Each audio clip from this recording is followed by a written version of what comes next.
Let's go to the barber shop. What can we get? Oh my gosh, that looks about right. Yep. There we go. That looks like I'm doing this for the money and the street cred. Beautiful. Hey! I am Feedbackgaming, and this is Crusader Kings 3. Are you hyped? This video is sponsored by Paradox Interactive. Click the link below. You will not be disappointed. Thank you, Paradox. I love you. And they have sponsored me to restore Britain to its former glory. Remember that? If we get 150,000 subscribers, I will restore Britain to its proper former glory. You want to see that? Well then subscribe. I wasn't joking. New game. Let's show you the overview map. Here it is. How beautiful is this? And I will be playing as the last Anglo-Saxon king, King Harold II Godwinson. He seems to be having a problem. He's at war. The Duke of Normandy has a stake on our crown, and so does the King of Norway. This is probably one of the hardest starts in the game. Go big or go home. Let's keep Britain Anglo-Saxon. King Harold will not be the last Anglo-Saxon king. Let's repel the invaders from France and Norway. Let's go.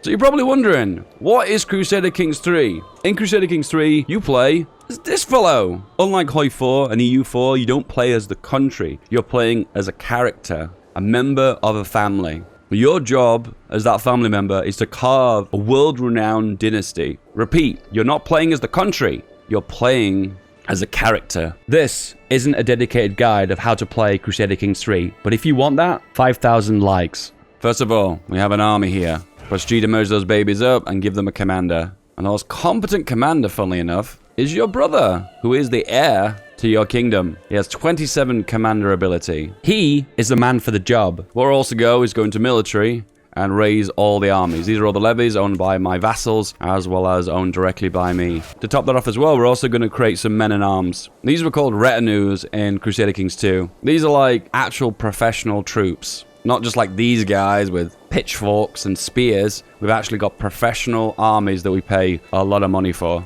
We'll go for some light infantry, and we'll go for some bowmen. And that's all we can afford right now. Raise those up too, and G to merge those babies up. Here we are.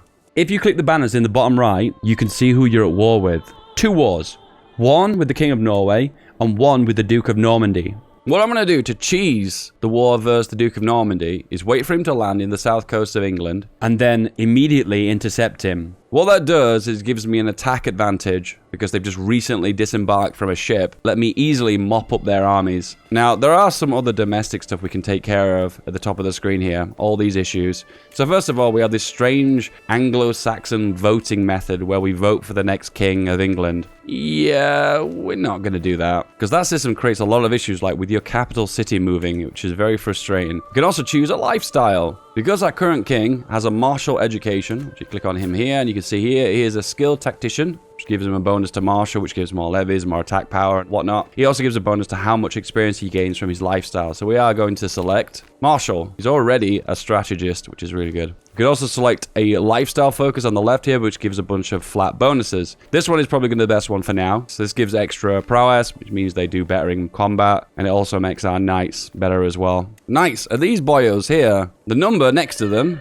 Duke Morcar, is 23 prowess, which means he has the power to fight as if he was 23 men. So knights are pretty damn strong. Oof, here we go, boys. Are you ready for this? Politics. Oh, yay. Few of the domestic stuff I'm going to take care of. I'm going to go into my council. I'm going to tell my queen to focus on chivalry for the extra march. Gives better stats for all my armies and whatnot. I'll focus on collecting taxes, foreign affairs, religious relations, and organizing the levies. You came for some war, right? Here's your war. Right, let's go 3 speed, move further south, and then wait for the Normans to arrive. And here we go. He is landing directly here, and I'm going to intercept him. So as you can see, there is going to be a battle that will commence here in 9 days. It shows you the advantages and disadvantages of fighting this battle at this particular time in this particular place. Let's not mess around. Let's just intercept them immediately. Off we go. The only advantage they have over my army is light cavalry, which has an advantage versus archers. And as you can see right now, the bar is moving right. That means we are slowly gaining an advantage over them. And he's down. Victory. We have won, and now we're pursuing them. and chopping them apart as they retreat. Now, what I'm going to do now is doing the classic ck2 thing, where I'll actively chase them across the country, then fight another battle against them. And here is the battle summary. We lost 700 troops. They lost 2,300. That was definitely a big win for us. There we go. We've engaged them again in Wales. Once again, massive advantages for us. Winner, winner, chicken dinner. Engaging again. More troops, more quality, more firepower.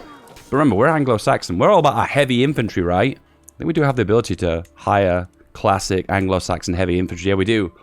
Huskars. The ones with the big shields, you know, form like shield walls. I hate the voting system of England. They've got this weird Anglo-Saxon voting thing where they vote for the next king based on my dynasty, and I don't want to mess about with that. So click on the flag of England, Kingdom of England, click on the flag here. For the title itself, it says remove the law. So right now, the law is male preference, Saxon elective law. Let's get rid of that elective law. Boom. So now, the next king will be based on order of birth. And my next son that's in line is this fellow, Prince Godwine Haroldson. This simplifies things, and therefore it also eliminates the chance of losing our capital region here. We need this capital region because we're going to build it up really big and high. We're going to make the new Rome in Middlesex. And look, they've spelt London wrong. London. Oh, come on, Paradox. Lol. Looks like William's arrived with one of his allied armies. Where are they from? Brittany. Slightly more fair battle, this one. But once again, annihilating them. Right, we've rallied our armies here. And we have a decent army stack. But the Scandinavian troops are way more numerous. Looking around 7,000. Ooh. History is not repeating itself. The Norman conquest of England has failed. Enforced demands. Boom, we have won. Now, we have the bigger threat. Okay, right now we need to hire a really good marshal. So, it suggests this guy because he's a powerful vassal and he really wants to be on the council. No! We're going to hire based on merit, on skill. So we're going to go for you because you've got 18 marshal. We can put a trait point now into our martial lifestyle, so we're going to go for this one. Stalwart leader, extra prowess. I think the solution to this is, as they siege, I'm going to siege back behind them. So we go here, then we split it off in half, and then you go here, and then we siege back. So in ck2, you had a bunch of sliders that gave you more or less control of certain elements of the government in your country. In ck3, it's slightly simplified. So right now, we've got autonomous vassals. And as you move further and further right, you gain more and more control of your vassals, which gives you more contribution to their levies as well as taxes, and more control over them, such as revoking their titles, etc., etc. Because we're Anglo-Saxon, our options are more limited until we get the research for that, which is the royal prerogative, which we'll work on that soon. 354 years. Okay, maybe not that soon. Crown Authority 2. All right, it looks like they're going to try and intercept us here, so I need to be very, very careful. Ideally, I like to retreat to the mountains and just fight a really long battle there. Will they move into interceptors here? Yes, they are. Okay, let's go to the hills. Oh, they're intercepting someone else. Maybe it's one of my vassals. It is. It's the Duchess of Northumbria. It's helpful because they've got 2,000 troops will arrive. There we go. So we've intercepted here. But it's definitely a battle that we can make a dent in the Scandinavian troops. All right, how did that go? We lost 2,000 troops in total, which I think most of those are probably the levies of Northumbria. The Scandinavians lost 1,500. Oh, and look at this. They've run out of supply, so now they are starving, and they are taking a crap ton of attrition. Okay, we've inherited a bunch of titles now, so we're over our domain limit by 2, and that's really bad. So what I'm going to do is go into the areas we control. See the names on the map. That means we control them. So we're going to grant these off to our family members. So here we go, like Isle of Wight here, we'll grant this. Go into Toggles, Dynasty of Godwins, and give it to my very, very young son. And we also have Wareham, never heard of it, Who, and we'll give this to my brother. There we go, now we're 6 of 6, so we don't suffer any penalties. Some of the penalties in ck3 for being over your domain limit are brutally painful. You can ask the head of your faith for some gold. Oh please, oh Pope. Please give us 232 gold in exchange for how pious I am. I have considered your plight and decided to grant your request. May these funds help you spread the true faith in your lands. If the Pope only knew I was fighting other Christians. Lol. Praise St. Matthew. Here comes the tax refund. Hey, we have money now, 166. Which sadly we're going to have to spend straight away on more troops. Buy some horses. A contribution to the war chest. As I look in fear at my almost empty coffers, my herald announces that 4 of my vassals have arrived. We come bearing gold, my liege, a donation to defeat our enemies. I welcome this generosity, or, gold you say, gods, seize all of it. Got an opportunity to intercept here. I'm going to take it. I need to get an opportunity to get one back on them, so let's do it. Intercepted with our vassal army too with an extra 1,000 troops. It's going really well. Oh, that's an actually straight up win. I should just keep pushing now. All right, we've almost got even numbers. Oh, he's intercepting my vassal army, so I'm going to meet him in the middle. That looks to me like it should swing the war in the opposite direction. I should be able to chase now and do a lot of damage. All right, how did that go? We lost 600 troops. They lost 2,300. Ouch. Norway, more like no way. And that army has evaporated. Annihilated. Maybe the last battle? I don't know. Don't hold your breath. Hey! And there we go. The King of Norway has been captured. Oh my goodness. You're in prison, boy. We've got 7 characters in our prison. Mass ransom them. Give me money, because I'm in bloody debt right now, so fill my coffers with ransom money. And there we go, 100% war score. Enforce our demands. Disband all the armies. Culture map mode. What is this, guys? An Anglo-Saxon England. Soon to be Britain. Now what I'm going to do is build up my capital region. So first thing we're going to do is build a new castle. Beautiful. And it just costs us all of our gold. So the plan right now is to build up our castle region by building more and more buildings. In this case, there's 2 holding slots that are empty, so I'm just going to build 2 castles here. And therefore, I'll be able to get more levies as well as more money in that specific area. So I want to concentrate all my money in one specific tight area of our capital. All right, also what we're going to do is improve the development in our capital region right here.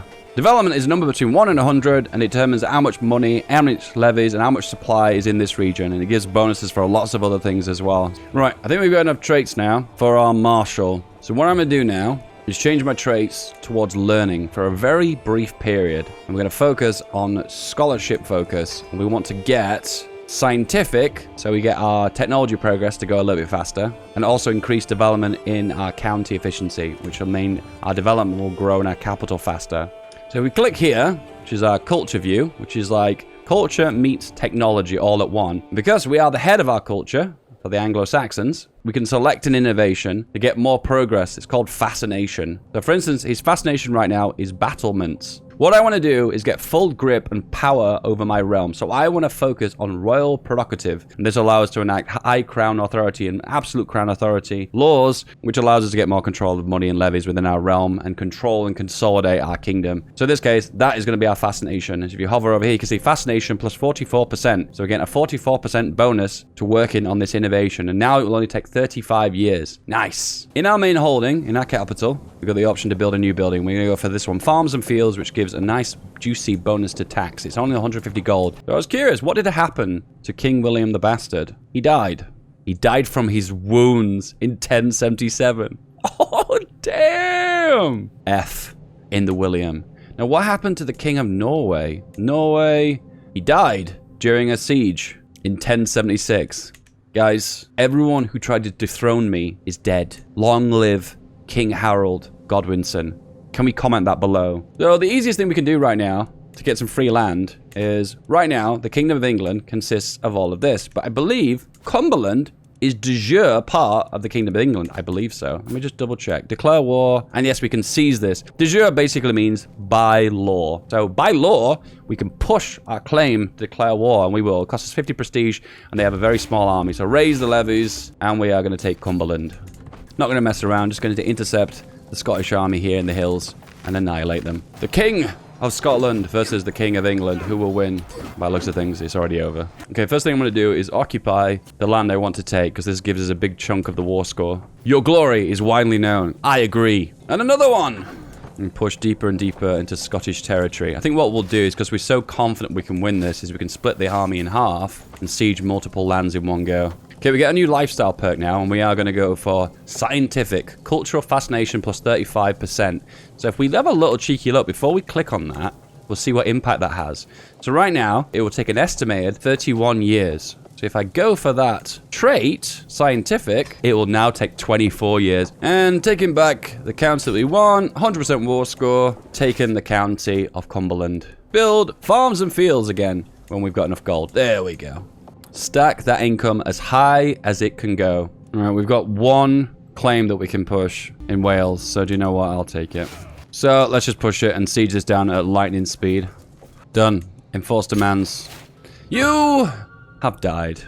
A ripe old age of 71 years. Now we have the 44-year-old King Godwin, who's not as well established. A bunch of our titles have been distributed to our brothers and sisters, so these are the 3 titles we inherited. All right, first thing I want to go for is learning. I want to get that fascination one again because we need to unlock royal prerogative, which is now going to take 34 years now. I have a son, and he will be called Dave. And unfortunately, the queen died in childbirth. F. So we need to get a new queen. Prestige then, and just see how much we can get.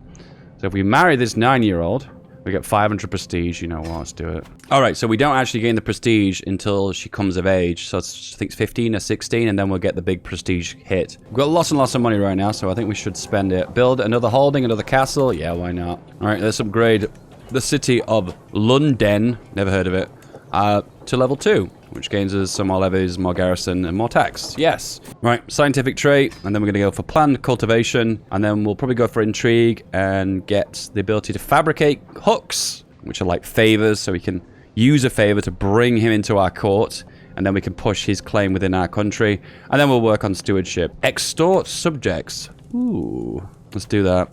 Extort subjects. Extort the courtiers. Makes the courtiers upset. Oh, we gain more money and lose some prestige. Yeah, we go for the top one. We gain 25 dread. People are actually terrified of me. I'm pretty scary though. I've got one eye. We have now 1,000 renowned. And now we have the ability to select a perk. I think the long-term gains here is to go for noble veins. Increases good inheritable traits by 30% and new good ones by 30%. And then you just keep adding more and more as time goes on. Yeah, we're gonna have to go for that. Right. Our son here is the heir to the throne. So he needs to be educated by someone who's really good. In this case, who have we got that's really good? He is incredibly good. He is Midas Touch. So he's the 5-star, highest tier profession. So we've got the ability here to sell off minor titles. I've never done this before. This is an actual title? Just feels like a magical button that I press. It gives me free money. I really like that. Okay, let's go on a pilgrimage. Let's become a pilgrim because we gain lots of piety. We're going to go to Jerusalem, the most expensive one. Oh my. Adam's Innocence. As my party prepares to break camp, I notice a massive community nearby. A naked man has climbed on top of the large rock and is preaching to the assembled crowd. He has the right idea. I never felt so close to God. Change religion and become an Adamite. Adamites claim to recapture the Adam and Eve's original state of innocence by shedding their clothes. So we gain piety to challenge him, or we can lose prestige to gain some lifestyle experience. We'll try and do that. We couldn't out-debate him on the marketplace of ideas, but we tried. And we have now become a pilgrim and gain a crap ton of piety, which gains more ticking piety as well. Good. Oh my god, there's every opportunity to extort money from people. I promise the gold will serve the realm. Or we could just say, the Paragon deserves the entire donation. Oh my god, I'm such an asshole. King Godwin will be known as the Greedy. Alright, here we go. Planned cultivation is complete. Alright, we're done now. So now I need to go for intrigue. Intimidation focus. Natural dread plus 30. Damn. This is unique. We can construct a duchy building. I think the one we're going to go for is the one that gives extra development growth. It gives a lot of tax too. The money option and get incredibly wealthy, because that seems to be the theme of this game. Oh my god, I love this so much. Extort vassals. I love it so much. Oh, tyrannical, gain dread, money. The truth is relative. Now we can fabricate hooks. I'm pretty spooky, guys. The royal forest has been constructed. Tax and development growth. And popular opinion too. Finally, my wound is healed. I'm looking a lot more handsome now. You know what? Let's go to the barber shop. What can we get? Crusader. Oh, so badass. Prison rags. Step armor. Oh my, looks so badass. I'm not getting that. I'm doing it for the money vibe. I don't know. I'm not getting this. Oh my god. That looks about right. Yep. There we go. That looks like I'm doing this for the money and the street cred. Beautiful. Oh no. My son, Dave, has got pneumonia. Don't die, Dave. We need you to make more YouTube videos. Lol. Dave has come of age, and he is a level 3 scholar. It's alright. Crusade! Christian pilgrims in the Holy Land suffer all manner of abuse, and their routes are fraught with danger. In order to protect the pilgrims and secure Jerusalem for Christ and the faithful, His Holiness, the Pope, has accepted the possibility of an outright invasion by joint Christian forces. Deus vult. Oh yeah, you guys want to know what's going on around the world, right? We have Lapland in Provence. We have the Kingdom of Corsica. The Holy Roman Empire has lost a lot of its northern holdings. I don't know what's happened there. Loads of duchies have broken free. I like the name of that nation. Great Lameo. Lol. Yay! We've discovered the royal prerogative. There we go. And now we can go for high laws. Oh my god, I am so rich. From selling minor titles and from extorting my subject, I have got super wealthy. And I'm 99% dread, so no one will mess with me. So we can push a tile. It's a duchy level tile. Yeah, we can take all of the north of Wales. Balls to it. We lost loads of prestige with that because we broke an alliance, but you know what? I don't care. Hide in the mountains. I don't think so. Begin the mass carpet sieging. And then we take the north of Wales. Nice. We push that for our son and our vassal. Good. And my life has come to an end. King Godwin in England has passed on, 70 years of age. He drank himself to death. A charming man, he became famous for his elaborate feasts and balls. I think he was more famous for the fact that he extorted every single penny from all of his vassals and all of his people. Harold the Defender, Godwin the Extorter. Now we have Dave. What a great name. Oh, King Dave. Oof. And he's 25 years of age. So that means we've got so much time to shape his legacy. Oh, I've just realized insular Christianity has like spread through all the north of England. Oh, that's really annoying. That causes a lot of problems. And yeah. We need to convince you to not do that. To my liege, my faith is too strong to be swayed by your earthly words. I would rather attend my reward in heaven. Yeah, the reason why that's happened is the Duke of Northumbria, who is very, very strong, or Duchess, is insular Christianity, therefore has flipped everyone underneath her. So we're going to have to get a hook on her to demand that she converts. Right, the Duchess is in prison. So what we can do now is negotiate her release, gain a weak hook. Now we've got a weak hook. We can demand conversion. But we can only do that in 3 years from now. Hope the hook doesn't expire then. And at long last, the Crusade for Jerusalem. The faithful prepared for war. To those who fight against the vile infidels, desecrating the holy ground of Jerusalem, the Holy See promises a full absolution from all your sins and a guaranteed place in heaven. My warriors will be ready to fight. Crusade for Jerusalem.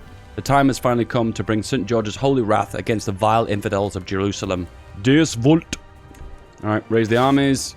And off we go to Jerusalem. Go. And this is who we're up against. Oof. We have arrived. Immediately start sieging. I think we should do that. Select the army. Split it. Send it on its adventures. We have the biggest contribution. I don't know how that happens, but every single time I've done a crusade, I always get number 1. Oh, I'm number 2 now. Okay. Getting loads of score from sieges. And this again is 20% of the war chest. 20% of 6,000. Damn. We desperately need the prestige right now because we practically got none. Alright, now we're going to move on to learning. Go for scholarship focus and then start working towards scholar. There you go. The crusade is over. St. George is with us. Oh, I came second. So it looks like to get the 1-up on crusades, you've got to be fighting battles, not just sieging. I want to use my hook to convert you to Catholicism. Done. There's way too much insular Christianity in my nation. Anyway, first of all, let's just take this one. Your claims, push them. All right, let's pass the absolute crown authority. This makes our direct vassals practically hate us, but it literally gives us full, complete control of the country. Despot Dave has arrived. Oh my. Everyone gets naked sometimes. The hard part is ensuring that the troop of jugglers enter Duchess' chambers at just the right time, and that there are enough servants around to spectate around the ensuing chaos. I suspect the Duchess will do anything to prevent me from stoking the flames of these following rumors. There you go, we've got a hook on her. Right, invite this guy to court. And now we can declare on you and push Petty Kingdom in Ireland. And I've just spotted there's a faction that's trying to dethrone me and take away my kingdom title. Okay, we grant a vassal to one of the members of the faction. And they really hate me because we revoked their title. Grant this guy a vassal. Grant this guy a vassal. Is that enough? Still 90%. He's got positive relations now. Is he going to drop off? I'll give him a sway. Give him a gift. Only 9 extra relations. I've had a mental breakdown because of stress. I either become reclusive, seems appropriate, or become Jewish. Okay, we become reclusive. All right. Boom. Conquered a chunk of Ireland. Right. Ireland's chopped up. Wales is practically chopped up. All that's left now is Scotland. There's definitely a problem with streakers. Okay, we've got a hook on you, so I invite you to my court and press your claim. Head on in. All right, beat these guys up first. And now carpet siege. There we go, done. Wales has been conquered. Push for Munster. Another petty kingdom in Ireland. Go, go, go. Twins! Dave and Dave. That won't be confusing, right? More of Ireland chopped up. Oh my goodness, what happened to France? Leon. So big. And also, what happened to HRE? What is going on? Dave has come of age, and he is Midas touch. Oof. And he's quick. Oh. Wow, he would make a really good king. Alright, let's push it. Let's go and conquer the entirety of Ireland. Alright, done. There we go. Conquered Ireland. All of Wales. Right, we've got a Scottish claimant to a dukedom. We're going to declare for that now. There we go. Oh, taking a massive chunk out of Scotland here. Worth. Alright, so the path I'm going down is Hall of Body, and this gives big boost to health. So ideally, I want to last until at least I'm 70. Oh my goodness, I've just realized that's Adrian's wall right there. Beautiful. Done it. Man, that was so easy. Oof. Massive chunk taken out of Scotland. Alright, we've got a hook on her. Come to my court, please. And can I press her title? Alright, another war against Scotland. This chops off the top of Scotland. Slice it in half. Oh my god, completely annihilated them in one battle. Oh, I've captured the king. Slice in half. This is where I go from a mere measly king to literally God Emperor. So here we go. Titles can be created. The Kingdom of Ireland created. The Kingdom of Wales created. And then finally, here, Kingdom of England, Empire of Britannia. You are now a mighty emperor. Oh my god, look at that crown. Oh my goodness. What a god. Let's do a bit of cleanup now. Boom, done. Boom, I took all the islands. Boom, conquest. Conquest for invading my isles 150 odd years ago. Buy a claim. Let's not mess around. Boom, straight in there. This is not even fair anymore. I'm just completely demolishing everyone. I have become brutally OP. Boom, done. God damn, that was so easy. One big battle. Oh look, now I'm the Duke of Normandy. Request, buy a claim for the Duchy of Brittany. Yes. Right, I really don't know how long I've got left now, and I'm 77, so it probably isn't that long. So what I'm going to have to do now is make sure a good heir inherits my realm. So, Empire of Britannia, and you are just terrible. Craven, skill 2, yeah, throw you in prison, boom. Justice, and execute. Boom, Kinslayer. Next in line, oh my god, is my granddaughter. Yeah, I married her off. Where is she now? She lives in Hungary. Okay. Murder. The Countess is killed. We have a new heir. And let's just pause for a sec. There we go. New heir. He's amazing. Fickle, deceitful, gregarious, Midas touch, quick, and one-eyed. He will make a fantastic emperor. Hey, our realm has conquered. Right. The final county within Britannia. Push the de jure claim. Go. This is going to be incredibly anticlimactic. Didn't even have an army. Magnificent. And there we go, boys. A Britannia to be proud of. And here he is, the man, the myth, the legend, Emperor Dave. It's almost like I planned it this way. The King of Scotland, the King of Wales, the King of Ireland, the King of England, the Emperor of Britannia. Britannia rules the waves. So my normal videos would take an average about 5 or 6 hours usually.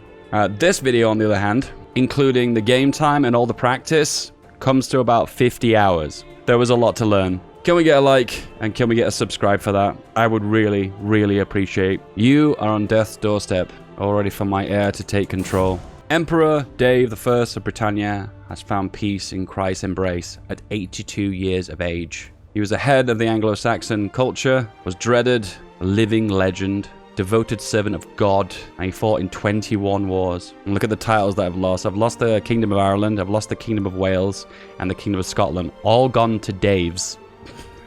Now, we have beautiful Emperor Dave II, Daveson of Britannia.